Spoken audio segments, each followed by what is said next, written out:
तर तो महाराजांचा हा आक्रोश नव्हता, तर जागृतीचा शंखनाद होता. प्रत्येक माणसाच्या अंत करणारा हलवणारे विचार करायला लावणारे ते मानवतावादी आव्हान होते.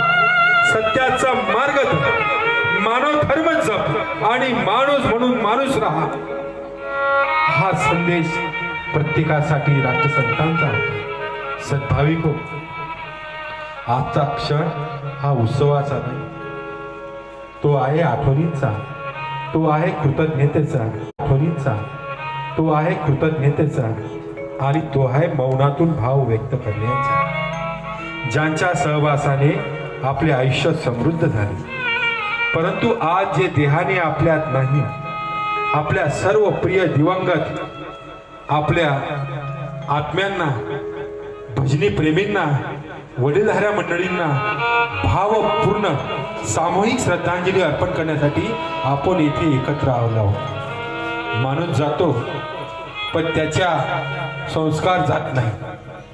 देह नश्वर असतो पण त्यामागे राहते आठवणींची उजळ सावली.